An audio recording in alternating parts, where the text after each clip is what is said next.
The alarm bells screamed through Station Harmony 7 like dying birds. Commander Zekth's 4 eyes darted between the glowing screens that covered every wall of the listening post. In his 300 years of monitoring deep space, he had never seen readings like these. "Sir, the signal is coming from the void sector," reported Officer Yilna, her voice shaking. The young Althari's blue skin had turned pale with fear. Grid reference 447 Alpha Null. Zeketh felt his heart skip a beat. The void sector was forbidden space. Every child in the galaxy learned about it in school. It was where ships went to die, where the laws of physics broke down, where even the bravest explorers refused to go. "Play the message," he ordered. The speakers crackled to life. Through the static came a voice unlike any they had heard before. It sang like crystal wind chimes, beautiful and desperate. "This is Council Singer Mirthala of the Kethani people. Our world is dying. The Devourers have come. They consume everything. Our cities fall. Our people fade to dust. If anyone can hear this message, please help us. We cannot fight them. We cannot run. Soon there will be nothing left of us but silence." The message repeated 3 times, then cut to static. Zeketh stared at the screens. The Kethani were known throughout the galaxy as artists and philosophers. Their crystal cities were works of art that took centuries to grow. They had never hurt anyone. "They barely had weapons, sir. What do we do?" Yilna asked. "Send it to the Federation Council. Emergency priority." Within hours, every important leader in the galaxy gathered in the Great Hall on Central Prime. The floating city sparkled with ships from 1,000 worlds. Representatives from the mighty Thorax Empire sat next to delegates from the wise Cerebral Collective. Everyone had come. Chancellor Vorthak, a massive being from a high-gravity world, called for order. His voice boomed across the hall like thunder. "We have all heard the message. The Devourers have returned." A wave of fear rippled through the assembly. The Devourers were ancient nightmares made real. Self-replicating machines that turned everything they touched into more of themselves. They had appeared before thousands of years ago and nearly destroyed all life in the galaxy. The combined might of 50 civilizations had barely managed to drive them into the dark spaces between stars. "The Kethani homeworld is in the void sector," continued the Chancellor. "Rescue is impossible." General Krexta of the Thorax military stood up. His armored shell gleamed under the lights. "My lord, we have run simulations. No ship can survive the void sector. The radiation alone would kill any crew within hours. The gravity wells would crush our strongest hulls. The space storms would tear apart our finest vessels." "What about our new stealth ships?" asked Dr. Limara from the Science Directorate. "Useless. The void sector disrupts all known cloaking technology."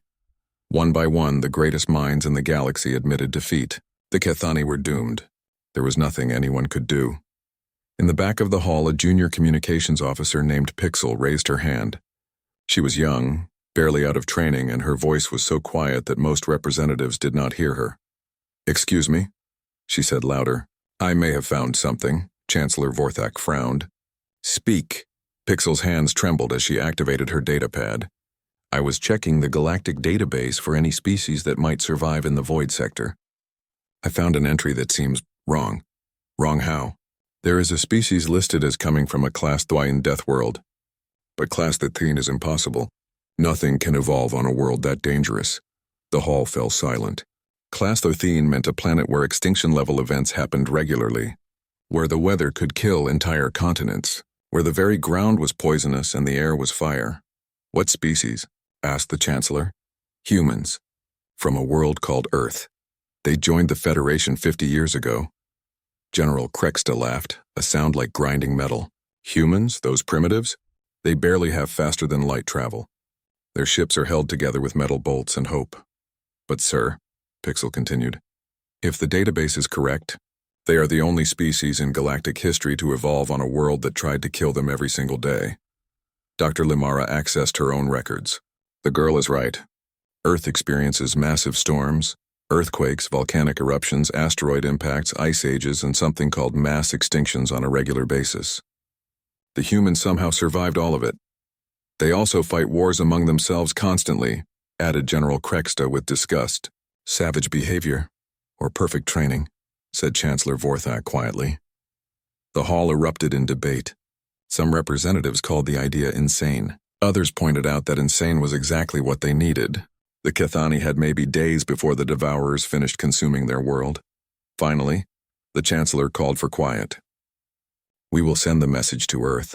We will ask if the humans are willing to attempt what we cannot. And if they refuse? Asked General Krexta. Then the Kithani die and we learn that even Deathworlders have limits. The message was sent within the hour. It traveled through subspace relays, jumping from star to star, racing toward a small blue planet on the edge of civilized space. A world so dangerous that most alien visitors needed environmental suits just to walk on its surface. On Earth, the message arrived at the headquarters of the United Earth Space Command. Admiral Sarah Chen read it 3 times before calling her staff. They want us to go where? Asked Captain Rodriguez, the Void Sector. Apparently, the entire galactic military thinks it is impossible. And they are asking us because? Admiral Chen smiled grimly. Because we come from Earth. And compared to Earth, the Void Sector might actually be a nice vacation spot. The room fell silent as everyone thought about their homeworld. Earth, where hurricanes could flatten cities, where earthquakes split continents, where volcanoes could change the climate overnight. Earth, where humans learn to build stronger, adapt faster, and never give up. Sir, said Captain Rodriguez slowly, are we actually going to do this? Admiral Chen looked out the window at Earth's scarred but beautiful surface. Somewhere out there, an alien species was dying. The greatest civilizations in the galaxy had already given up. But humans had never been great at knowing when to quit. Get me Captain Sarah Chen of the UES Prometheus. Tell her she just volunteered for the most dangerous mission in galactic history. And if she says no, she won't. Trust me, I know my daughter. As Earth's reply traveled back toward the galactic core, betting pools opened on 17 different worlds. The odds against human survival were astronomical. Most aliens gave them less than a week. They had no idea what they had just unleashed. Captain Sarah Chen stared at the message on her screen and started laughing. Not the polite chuckle she used during diplomatic meetings, but the deep belly laugh her crew knew meant trouble was coming. Ma'am? Asked Lieutenant Commander Jake Morrison, her first officer. He had learned to worry when the captain laughed like that. The Federation wants us to fly into the Void Sector to rescue some crystalline artists from ancient robot plagues. Apparently everyone else in the galaxy thinks it is suicide. Morrison blinked. And we are going to do it? Of course we are. When has impossible ever stopped humans? The UES Prometheus sat in Earth's orbital shipyard like a sleeping predator. She was not the prettiest ship in the human fleet. Her hull was scarred from asteroid impacts and meteor showers. Her design looked crude compared to the elegant curves of alien vessels. But she was built the way humans built everything. To break, get fixed, and keep working. Captain Chen called her senior staff to the briefing room. The group that assembled would have made most alien commanders nervous. These were not the polished officers of peaceful civilizations. These were humans who had grown up on a world that regularly tried to kill them. Chief Engineer Maria Santos had survived 3 hurricanes and a volcano eruption before she turned 15. She could rebuild a warp core with spare parts and stubbornness. Dr. Rachel Martinez, the ship's psychologist, had worked in disaster zones across Earth. She understood how people acted when everything went wrong. Lieutenant Commander Morrison had been a Marine before joining the Space Service. He had fought in deserts, jungles, and frozen mountains. Space was just another hostile environment to him. Weapons Officer Kim Tanaka had grown up in the earthquake zones of Japan. Her family had rebuilt their home 7 times. She understood that everything breaks eventually, so you better be ready to fix it fast. Navigator Yuki Sato came from a long line of sailors who had crossed Earth's dangerous oceans. She could find her way through any storm. All right, people, Captain Chen began. Here is the situation. The Kithani are dying. The Void Sector is supposed to be impossible to cross. Every alien military expert says we cannot do it. Sounds like Tuesday, muttered Santos. The Federation is calling us Deathworlders. They think our planet is so dangerous that we must be crazy. They are not wrong, said Martinez with a grin. Captain Chen brought up a holographic map of the Void Sector. It looked like a wound in space itself. Red zones marked radiation storms. Purple areas showed gravity anomalies. Yellow regions indicated spatial distortions that could trap ships forever. Standard Federation doctrine says you need massive shields, advanced life support, and perfect navigation to survive this region, the captain explained. What do we have? Asked Morrison. Basic shields, recycled air, and whatever Sato can figure out with a compass and prayer. The crew looked at the map for a long moment. Any sane species would have walked away, but humans had stopped being sane the moment they decided to strap rockets to metal tubes and shoot themselves into the vacuum. "When do we leave?" asked Tanaka. 4 hours. Pack light and bring tools. We are going to need to fix everything at least twice. As the crew prepared for departure, the galaxy watched with fascination and horror. The Federation had set up live feeds to monitor the mission. Billions of beings across thousands of worlds tuned in to watch the Deathworlders attempt the impossible. On the military world of Thorax Prime, General Krexta studied the human ship through powerful telescopes. "Look at that thing," he told his staff. "The hull is patched with different metals. The weapons are mounted with simple bolts. Their engine design is 300 years old. Should we warn them?" asked one of his officers. "Warn them of what? That they are about to die? They already know that." On the science world of Cerebron, Dr. Limera watched the Prometheus with her instruments. "Fascinating," she murmured. "Their ship is designed to be repaired, not replaced. Every system has backups. Every component can be fixed with basic tools." "Primitive engineering," sniffed her assistant.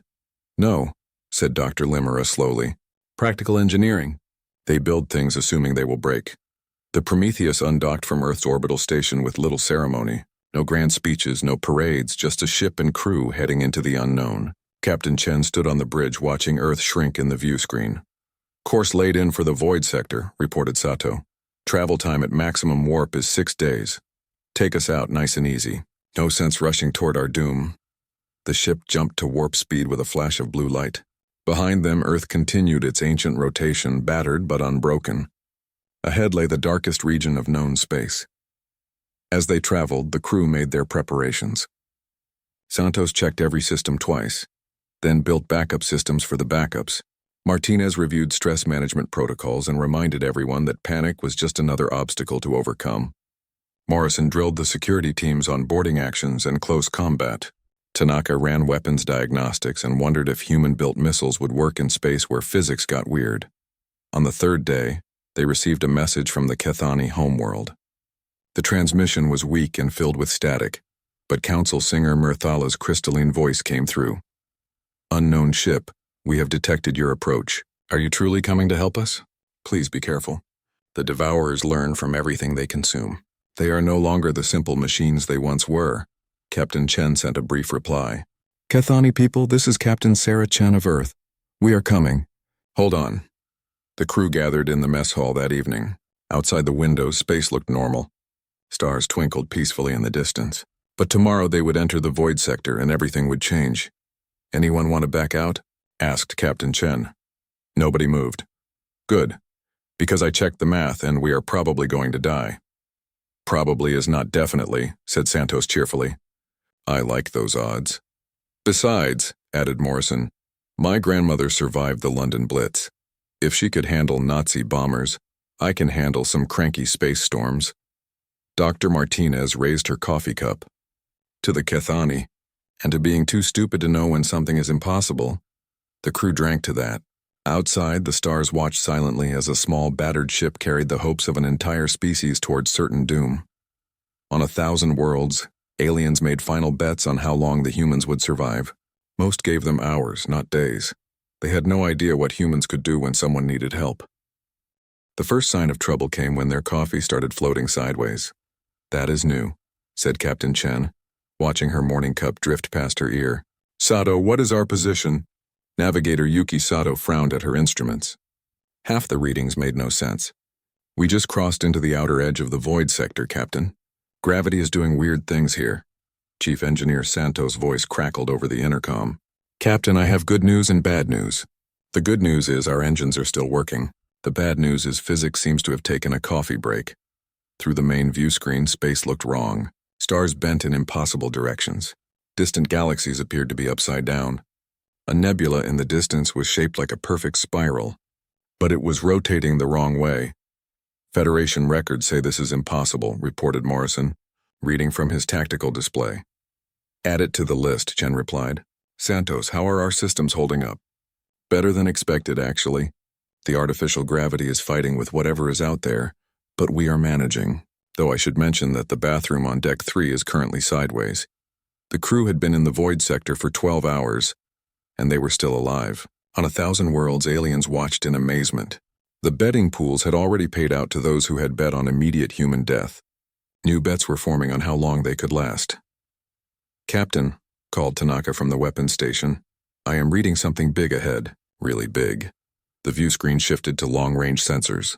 What they saw made everyone stop talking. A storm filled the space in front of them, but it was not made of gas or dust. It was made of pure energy, crackling with colors that had no names. Lightning the size of planets danced between waves of force that could crush moons. "That is a reality." "Storm," whispered Sato. "The Federation files say they tear apart the basic structure of matter itself." "Captain." Chen studied the massive storm blocking their path. Any normal ship would have turned around. Any sane crew would have gone home. But humans had been flying into storms for thousands of years. "Santos, can we go around it? It is 3 light hours wide and growing. Going around would add weeks to our trip. Through it is then. What do we need to do?" Santos was quiet for a long moment. When she spoke, her voice was thoughtful. "Captain, this is going to sound crazy. All our best ideas sound crazy." "Keep talking. The storm is pure energy, right? What if we do not fight it? What if we let it push us?" Morrison looked up from his station. "You want to surf a reality storm? Why not? Humans have been surfing for thousands of years. Waves are waves, whether they are made of water or space-time." Captain Chen felt that familiar feeling in her stomach, the one she got when an idea was either brilliant or suicidal. "Do it!" Santos began rerouting power throughout the ship. Instead of fighting the storm, they would let it carry them. The Prometheus turned toward the massive energy wave like a surfer paddling toward the perfect break. "All hands, this is the captain," Chen announced over the ship-wide intercom. "We are about to attempt something that has never been tried before. Hold on to something solid and try not to think too hard about what we are doing." The storm hit them like the hand of an angry god. Reality twisted around the ship. The crew watched through the view screen as space turned inside out, then right side up, then into shapes that hurt to look at. The hull groaned and creaked, but it held, and they flew. The storm caught them and threw them forward at speeds that made their instruments scream warnings. What should have been a 3-day journey through the storm took 6 hours. When they emerged on the other side, everyone was laughing with relief and leftover adrenaline. "Status report," called Captain Chen. "All systems green," reported Santos with obvious pride. "And we just traveled faster than our maximum warp speed using nothing but alien physics and human stubbornness." Across the galaxy, alien military analysts stared at their screens in disbelief.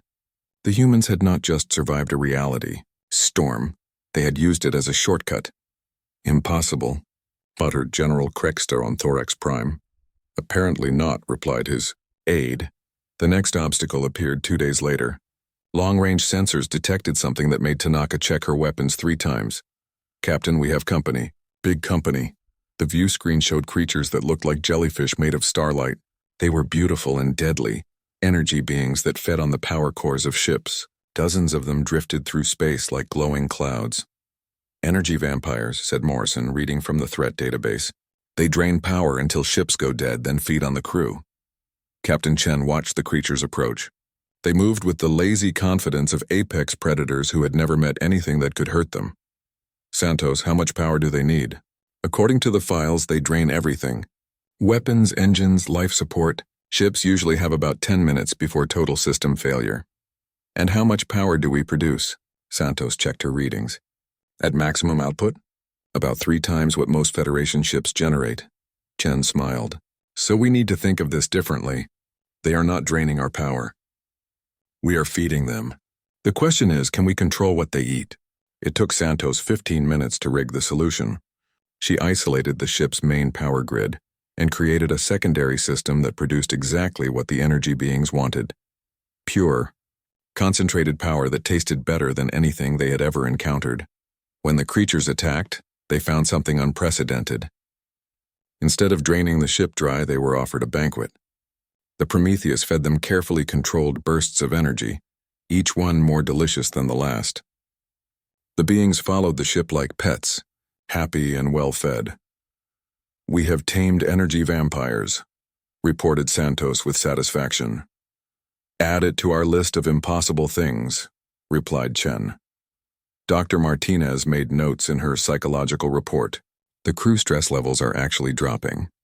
They are enjoying this. It was true. The more impossible the obstacles became, the more relaxed the human crew appeared. They had grown up on a world that regularly presented impossible challenges. This was just Tuesday on a larger scale.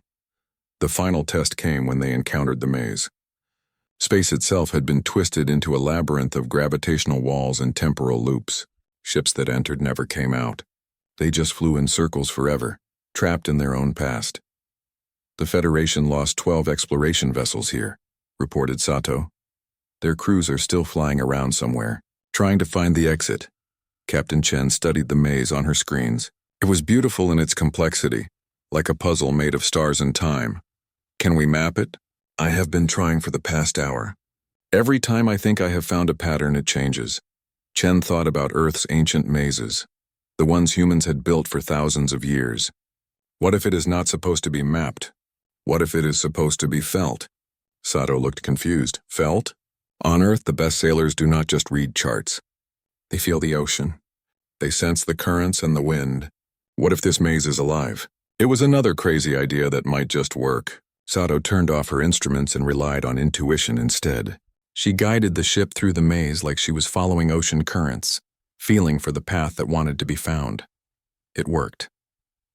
The Prometheus slipped through the maze in 3 hours, while Federation ships had been trapped for decades. As they emerged into normal space, they could see their destination ahead. The Cathani homeworld hung like a wounded jewel against the stars. Half of it was still beautiful crystal cities. The other half was dark, consumed by something that ate light itself. There, said Captain Chen. That is where we are going. Behind them lay the impossible journey they had just completed. Ahead waited the ancient enemy that had defeated every civilization that faced it. The crew of the Prometheus checked their weapons and prepared for the real fight to begin. On 1,000 worlds, aliens stopped making bets about human survival. They were too busy trying to understand how a primitive species had just accomplished the impossible. They were about to learn that surviving the journey was the easy part.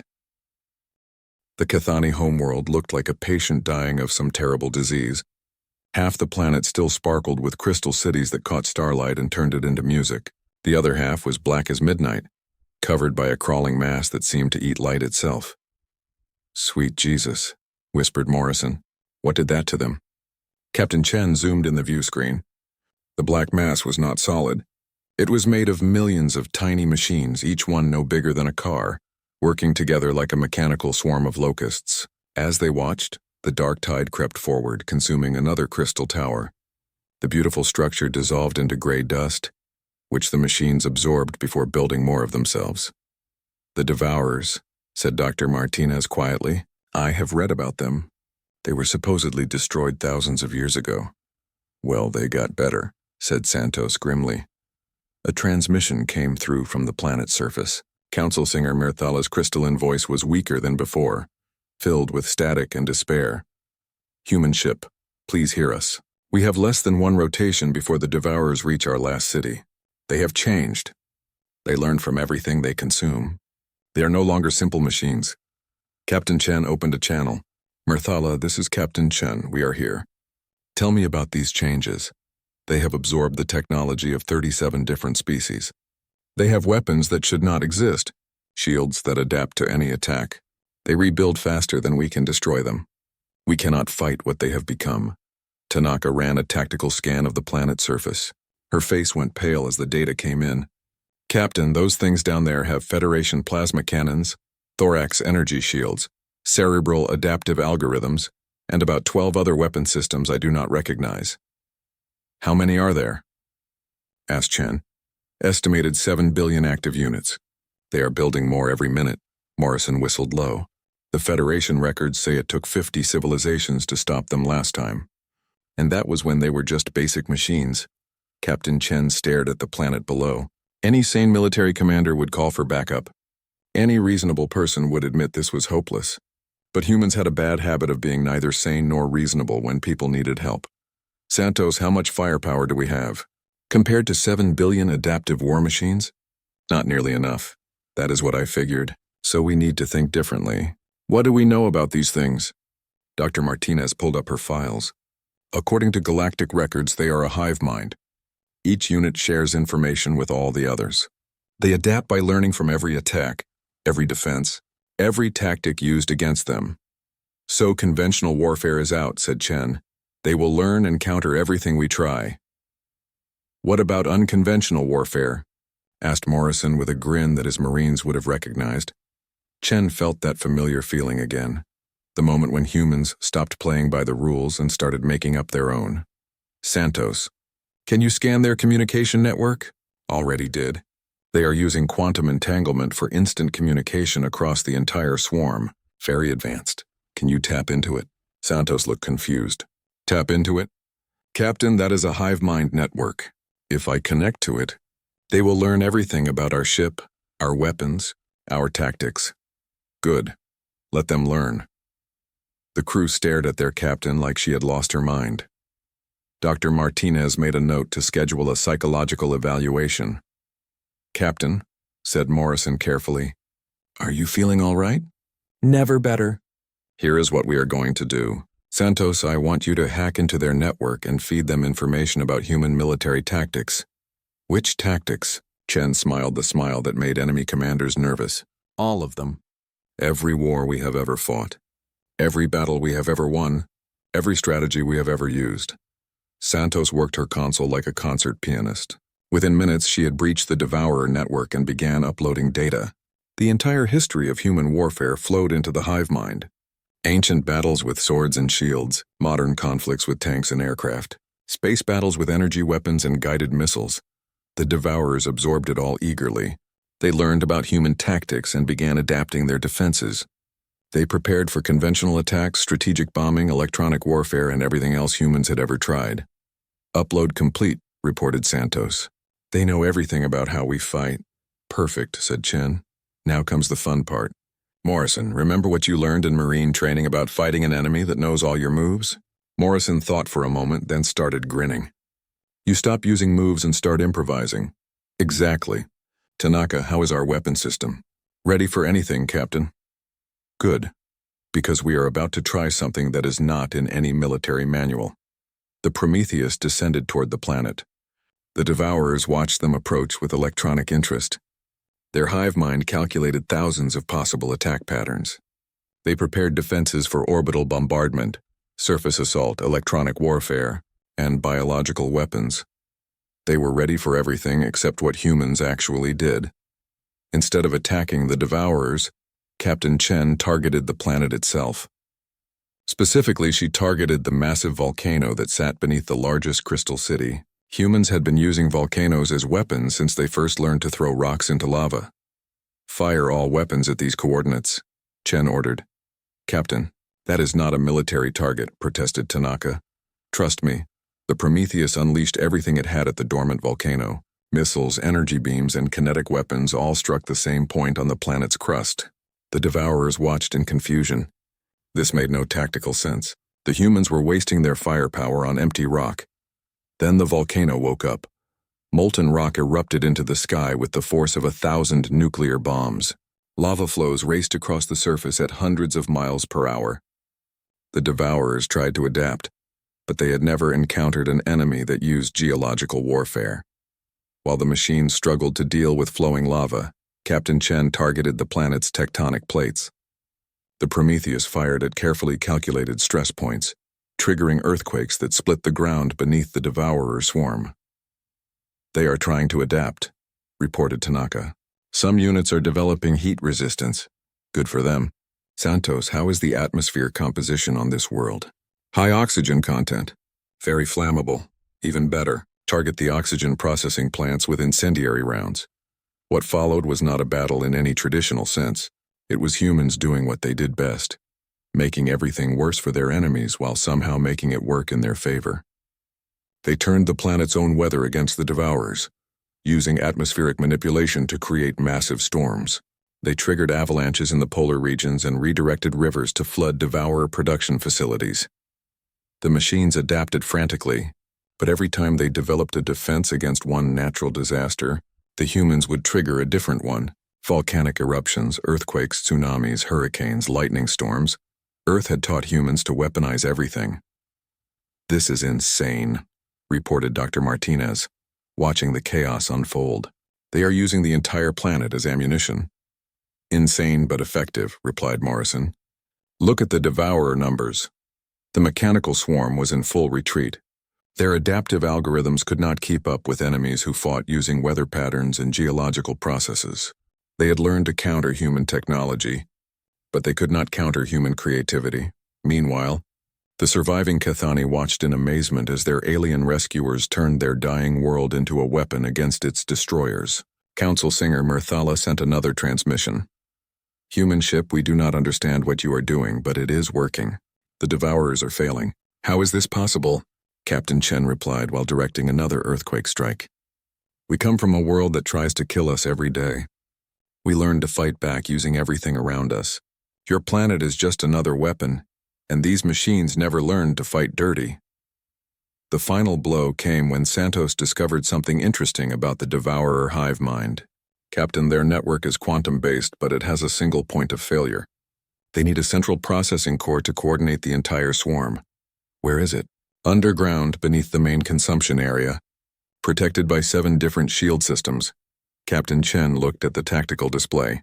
The core was buried deep and heavily defended. Any normal attack would fail.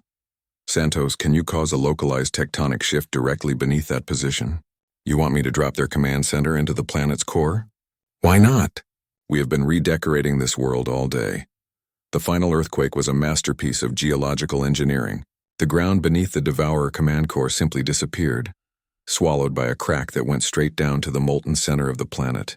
Without their central coordination, the entire swarm collapsed into confused, individual units that could be destroyed by conventional weapons." As the last Devourer fell silent, the Cathani survivors emerged from their shelters. Their world was scarred and broken, but it was free. The ancient nightmare was finally over. "Congratulations," transmitted Council Singer Murthala. "You have accomplished what 50 civilizations could not." "How do we thank you?" Captain Chen looked at her crew. They were exhausted, covered in sweat and grinning like children who had just pulled off the greatest prank in galactic history. The news spread across the galaxy faster than light itself. The impossible had happened. The ancient Devourers were gone, wiped out completely by a single human ship using methods that made military experts weep with confusion. Captain Chen stood on the bridge of the Prometheus, watching the Cathani survivors begin rebuilding their world. The crystal beings had already started growing new cities. Their natural ability to shape living rock, turning the scarred landscape into something beautiful again. "Captain," reported Santos, "we are receiving transmission requests from about 300 different worlds. Everyone wants to talk to us, and we are ignoring all of them for now," Chen replied. "Our job was to rescue the Cathani. Mission accomplished. Time to go home." But the galaxy had other plans. The first ship to intercept them was a massive thorax battlecruiser, the kind built to fight entire fleets. General Krexta himself appeared on the view screen, his armored face showing something that might have been respect. "Captain Chen," he said formally, "the Thorax Empire wishes to discuss a military alliance with your species." "Thank you, General, but we are not interested in military alliances right now." Krexta looked confused. In his experience, species that proved their military strength immediately used it to gain power.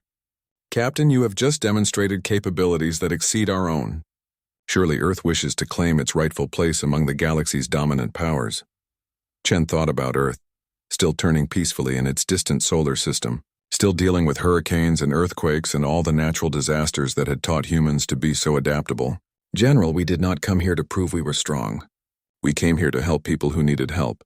But the implications, Crow, can be discussed later. Right now we are going home." The Thorax battlecruiser moved aside, but it followed them at a respectful distance. Within hours, it was joined by ships from dozens of other species. Word was spreading that the Deathworlders were traveling back to their home system. On the science world of Cerebron, Dr. Limara called an emergency meeting of the Galactic Research Council. The amphitheater filled with the greatest minds in known space, all trying to understand what they had witnessed. "The humans did not just defeat the Devourers," she announced. "They made the victory look effortless. Our models suggest they used less than 10% of their ship's capabilities. A crystalline philosopher raised a question with harmonic tones. If this is 10%, what is 100%? That, said Dr. Limara grimly, is what we need to find out. Meanwhile, the Federation Council was in chaos.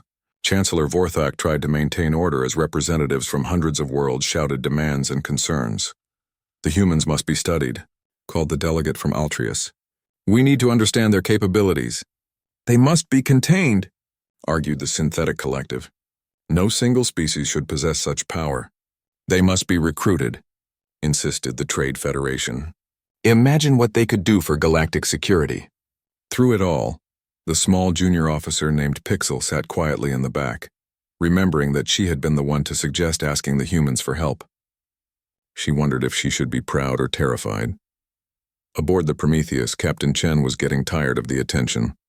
Every few hours, another ship would approach with offers of alliance, trade agreements, or requests for military aid. Some offered vast wealth. Others promised advanced technology. A few hinted at threats if Earth did not cooperate. Captain, said Dr. Martinez during their morning briefing, I am getting concerned about the crew's psychological state. In what way? They are enjoying this too much. Morrison has started rating the alien threats on a scale of 1 to 10. Santos is taking bets on which species will try to bribe us next. They think this is all a game, Chen sighed. It is not their fault. After growing up on Earth, everything else seems easy by comparison. That is exactly what worries me. The galaxy sees us as terrifying warriors. We see this as a fun vacation.